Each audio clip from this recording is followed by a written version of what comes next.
Bonsoir Jean-Luc Mélenchon. Bonsoir.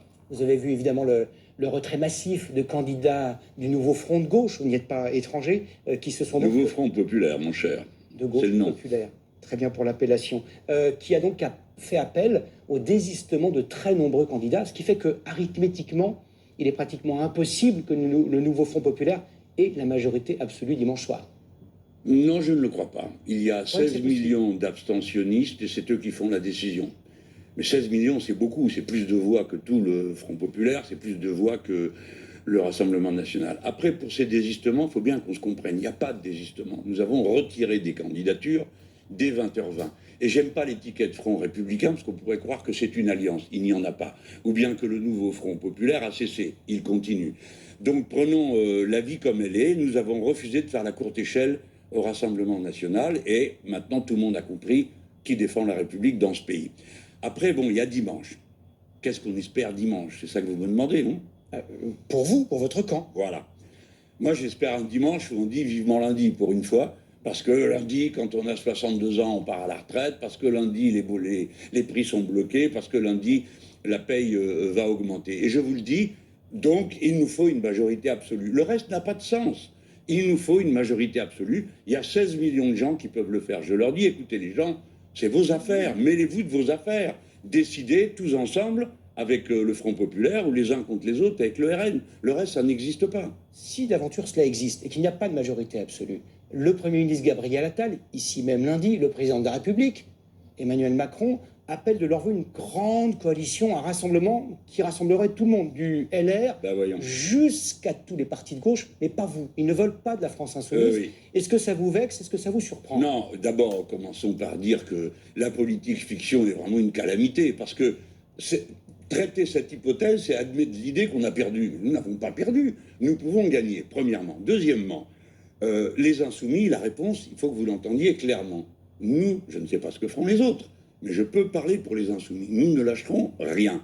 Nous n'irons dans un gouvernement que pour appliquer le programme, pardon du peu, c'est les gens viendront de voter dessus. Donc, nous ne sommes pas vexés qu'on ne veuille pas de nous. Avec M. Macron, c'est plutôt le contraire. Mais vos partenaires de la gauche, Raphaël Glucksmann, Marine Tondelier, les communistes avec Fabien Roussel, disent pourquoi pas? Oui, bon, à nos conditions, pourquoi pas? Je ne crois pas, je pense que c'est de la posture, parce que c'est bien, comme ça ils passent pour raisonnables, c'est bien, je ne leur en veux pas. Je ne crois pas qu'ils le feront, parce que personne n'a envie de porter la chasuble du traître toute sa vie. Bon, alors maintenant, regardons bien, s'il n'y a pas de coalition dimanche soir, s'il n'y a pas de coalition, pas de majorité lisible et discernable, qu'est-ce qui se passe? Vous êtes terrible, hein. Et s'il y a une majorité? Bon, vous pourriez me poser la question aussi. S'il n'y en a pas. Bon, s'il n'y en a pas, pour vous faire plaisir. Alors je vais vous dire ce qui va se passer. Premièrement, ce n'est pas ce scénario ubuesque qui se présentera. Ce qui se présentera, c'est l'alliance de toutes les droites. Et elle est possible parce qu'ils ont déjà beaucoup voté ensemble à l'Assemblée nationale. Ils ont voté ensemble la loi immigration, ils ont voté ensemble la loi séparatisme, ils ont voté ensemble contre l'ISF, contre le SMIC, etc., etc. Donc ils ont l'habitude de faire des choses ensemble et leur programme est assez voisin. Il y aura donc des macronistes, des LR encore et le RN pour faire une alliance de toutes les droites. Et si, admettons, à mon tour de faire de la politique fiction, ça s'avère qu'il n'y a pas de majorité du tout, alors comment on sort de ça? En gesticulant, le pays est ingouvernable? Non. Et je vais vous dire pourquoi M. Macron va accepter l'alliance de toutes les droites, parce qu'il y va de son siège.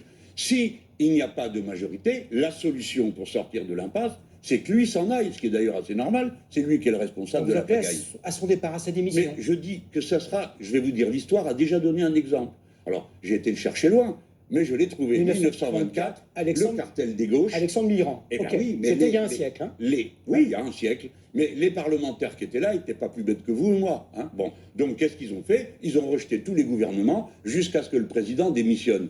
Donc, il n'est pas vrai que le pays serait ingouvernable. Il ne l'est que si M. Macron décide qu'il doit le rester. Si on prend votre hypothèse, ce n'est pas la mienne. Moi, je me bats pour la majorité absolue. Et pardon, M. Boulot, de vous dire aussi aimablement que j'en suis capable, que c'est pas loyal de faire comme si nous avions perdu. Nous pouvons gagner. D'ailleurs, j'ajoute que Mme Le Pen aussi peut gagner, contrairement à ce qui se dit. Et il n'y a que deux options dans le pays. Il n'y en a pas trois. Mais M. Mélenchon, vous appelez de vos voeux la démission du président de la République, La nature horreur du vide, il faut une élection présidentielle anticipée après cela. Oui, mais attendez, j'appelle pas de mes voeux. J'ai répondu ça se à une de produit. vos questions. Et Je donc dis, si, il ne faut pas dire le pays est ingouvernable, parce que ce n'est pas vrai. Donc, s'il Il y a peut, élection- à tout moment, la démocratie règle ses problèmes. S'il y a élection présidentielle anticipée, j'ai l'esprit d'escalier, est-ce que vous présenteriez Bonjour. pour une quatrième fois Ah non, mais vos attendez, proches non, disent non, non, que non, vous brûlez de le attendez. faire. Pardon, je ne veux pas être déplaisant, mais je ne suis pas venu ici pour faire une soirée de science-fiction. Ok. Donc, je réponds à vos questions, D'accord. sauf à celles qui sont les plus irrépondables, je Bon. vous le dis. Honnêtement, moi, j'y ai pas réfléchi. Parlons de votre formation, la France Insoumise. Oui. Certains sont prêts à la quitter.